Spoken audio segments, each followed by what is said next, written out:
Hello friends, welcome to my YouTube channel. आज मैं आप लोगों को क्लास 10 का बायोलॉजी का चैप्टर 1 लाइफ प्रोसेस का 25 ऑब्जेक्टिव क्वेश्चंस इस सेशन में अपलोड कर रही हूँ। ठीक है, 25 अगले सेशन में अपलोड कर दूँगी। ठीक है, तो हमारा आज इस सेशन में टॉप 25 ऑब्जेक्टिव क्वेश्चंस होगा जो हमारे एग्ज़ाम के व्यू से बहुत ही महत्वपूर्ण होगा। ठीक है, तो पहला क्वेश्चन यह है कि जीवों में ऊर्जा प्राप्त करने की प्रक्रिया कहलाती है। तो जीवों में ऊर्जा हम लोग किससे प्राप्त करते हैं बाबू? श्वसन से। किससे? श्वसन से। तो यहाँ पर हमारे पास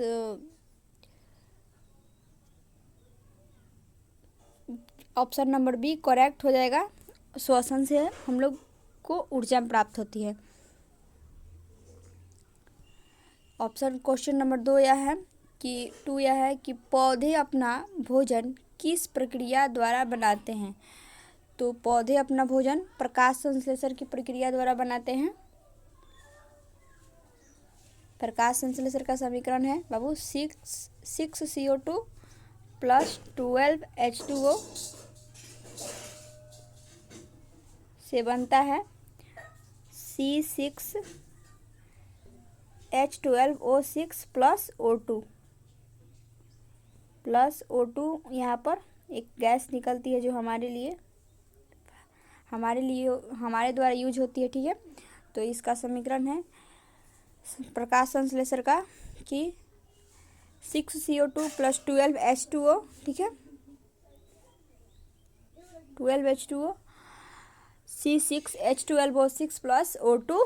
ठीक है बाबू, तो इस समीकरण ये बहुत ही इम्पोर्टेंट है। ठीक है, आप लोग को जो शॉर्ट आंसर्स क्वेश्चंस आएंगे उसमें भी यूज हो सकता है। ठीक है, तो आप लोग इस समीकरण को याद कर लीजिएगा। ठीक है, तो यहाँ पर हमारा क्वेश्चन नंबर 3 क्या है कि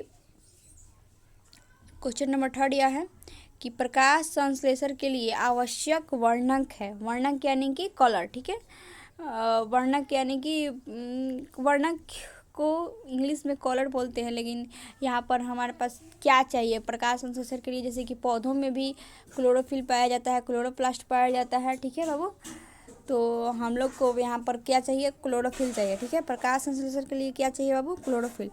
क्योंकि प्रकाश संश्लेषण हरे पौधों की पत्तियों की हरे रंग में क्लोरोफिल पाया जाता है जिसके द्वारा प्रकाश संश्लेषण होता है। ठीक है बाबू, क्लोरोप्लास्ट में संग्रहित होता है क्लोरोफिल।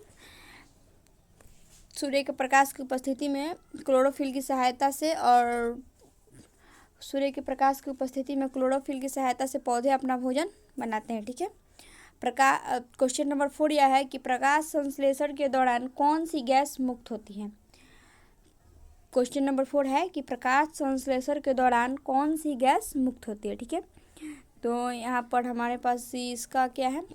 ऑप्शन नंबर ए है CO2, ऑप्शन नंबर बी है N2, CO2 और D H2 है।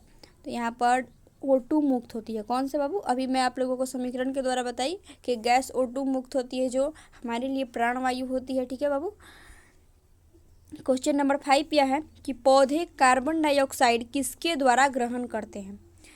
तो पौधे किसके द्वारा ग्रहण करते हैं बाबू? तो पौधों की पत्तियों में एक रंध्र पाया जाता है जिसको इंग्लिश में स्टोमाटा बोलते हैं।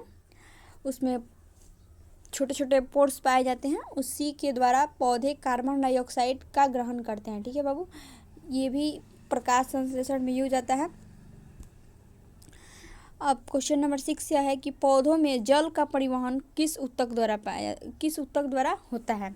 तो पौधों में जल का परिवहन बाबू जाइलम के द्वारा होता है। ठीक है, फ्लोएम के द्वारा भोजन का संग्रहण होता है। ठीक है, तो पौधों में जल का परिवहन किस ऊतक द्वारा होता है? तो जाइलम के द्वारा। ठीक है, क्वेश्चन नंबर 7 यह है कि पौधों में भोजन का परिवहन किस ऊतक द्वारा होता है। तो पौधों में भोजन का परिवहन फ्लोएम के द्वारा होता है। ऑप्शन नंबर बी करेक्ट हो जाएगा।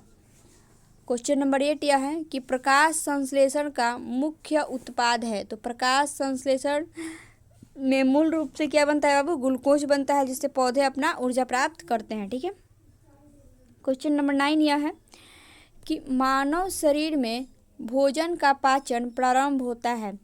तो मानव शरीर में भोजन का पाचन बाबू मुख से ही प्रारंभ होता है। मुख में सलाइवा पाया जाता है, जिसमें हमारा सलाइवा हमारे भोजन में मिक्स होता है और उस वहीं से हमारे मुख द्वारा ही भोजन का पाचन प्रारंभ होता है बाबू। ठीक है, ये क्वेश्चन एग्जाम के व्यू से महत्वपूर्ण है। ठीक है बाबू, आप लोग इसको याद कर लीजिएगा। क्वेश्चन नंबर 10 यह है कि लार में पाया जाने वाला एंजाइम है। तो लार में बाबू कौन सा एंजाइम पाया जाता है? एमाइलेज पाया जाता है। ऑप्शन नंबर सी हमारे पास यहाँ पर करेक्ट हो जाएगा। ठीक है, क्वेश्चन नंबर 11 यह है कि पेप्सिन एंजाइम कहाँ पाया जाता है? तो पेप्सिन एंजाइम बाबू हमारे पास अमाशय में पाया जाता है। कहाँ पर? अमाशय में। ऑप्शन नंबर बी करेक्ट हो जाएगा। ठीक है बाबू, क्वेश्चन नंबर 12 यह है कि मानव शरीर की सबसे बड़ी ग्रंथि है। तो मानव शरीर की सबसे बड़ी ग्रंथि कौन सी हो जाएगी बाबू? यकृत। ऑप्शन नंबर बी यहाँ पर हमारे पास करेक्ट हो जाएगा। ठीक है, अब क्वेश्चन नंबर 13 यह है कि पीत रस का निर्माण होता है। तो पीत रस का निर्माण कहाँ होता है बाबू? यकृत में। कहाँ? ऑप्शन नंबर बी हमारे पास करेक्ट हो जाएगा। क्वेश्चन नंबर 14 यह है कि पीत रस संग्रहित होता है। तो कहाँ होता है बाबू? पित्ताशय में। कहाँ होता है? पित्ताशय में। ठीक है, क्वेश्चन नंबर 15 यह है कि पाचन का अधिकांश भाग कहाँ पूरा होता है? तो पाचन का अधिकांश भाग बाबू कहाँ होता है? छोटी आंत में। सबसे यहाँ पर मतलब कहा जाए तो पाचन की सारी प्रक्रियाएं मैक्सिमम यहाँ पर पूरी हो जाती है छोटी आंत में। ठीक है बाबू, स्मॉल इंटेस्टाइन। ठीक है, चलिए क्वेश्चन नंबर 16 यह है कि मानव हृदय में कितने कक्ष होते हैं? तो मानव हृदय में 4 चैम्बर होते हैं बाबू। कितने होते हैं? 4 चैम्बर। देखिए हृदय का शेप ऐसे ऐसे ऐसे बनता है। ठीक है बाबू,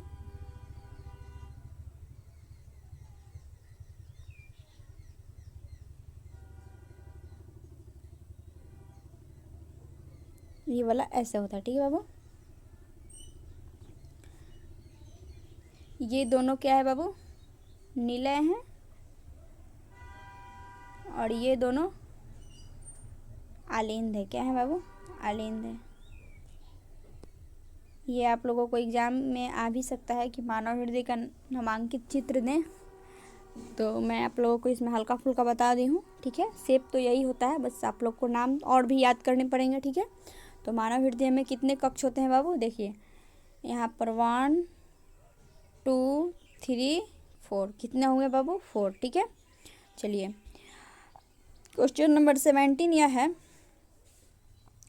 कि हृदय का बायां निलय किस प्रकार का रक्त पंप करता है? तो हृदय का बायां निलय बाबू किस प्रकार का रक्त पंप करता है? तो लेफ्ट साइड किस का प्रकार का करता है? तो यहाँ पर हो जाएगा शुद्ध रक्त का बाबू। ठीक है, किस प्रकार का बाबू? शुद्ध रक्त का। ठीक है, ऑप्शन नंबर बी हमारे पास यहाँ पर करेक्ट आंसर हो जाएगा। ठीक है, क्वेश्चन नंबर 18 यह है कि रक्त का लाल रंग किसके कारण होता है? तो रक्त का लाल रंग किसके कारण होता है बाबू? ऑप्शन नंबर बी यहाँ पर हो जाएगा हीमोग्लोबिन के कारण। ठीक है,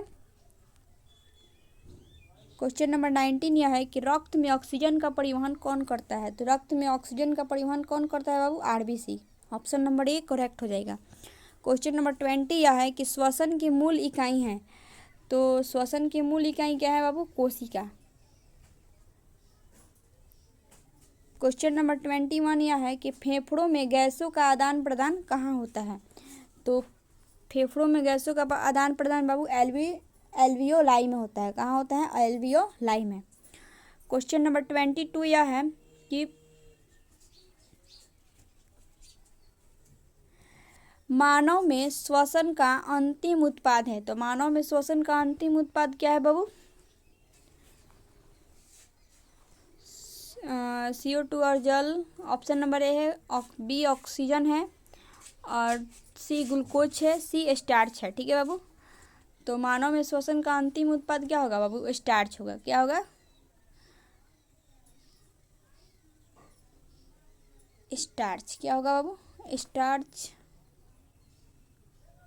श्वसन का अंतिम उत्पाद है। CO2 और जल।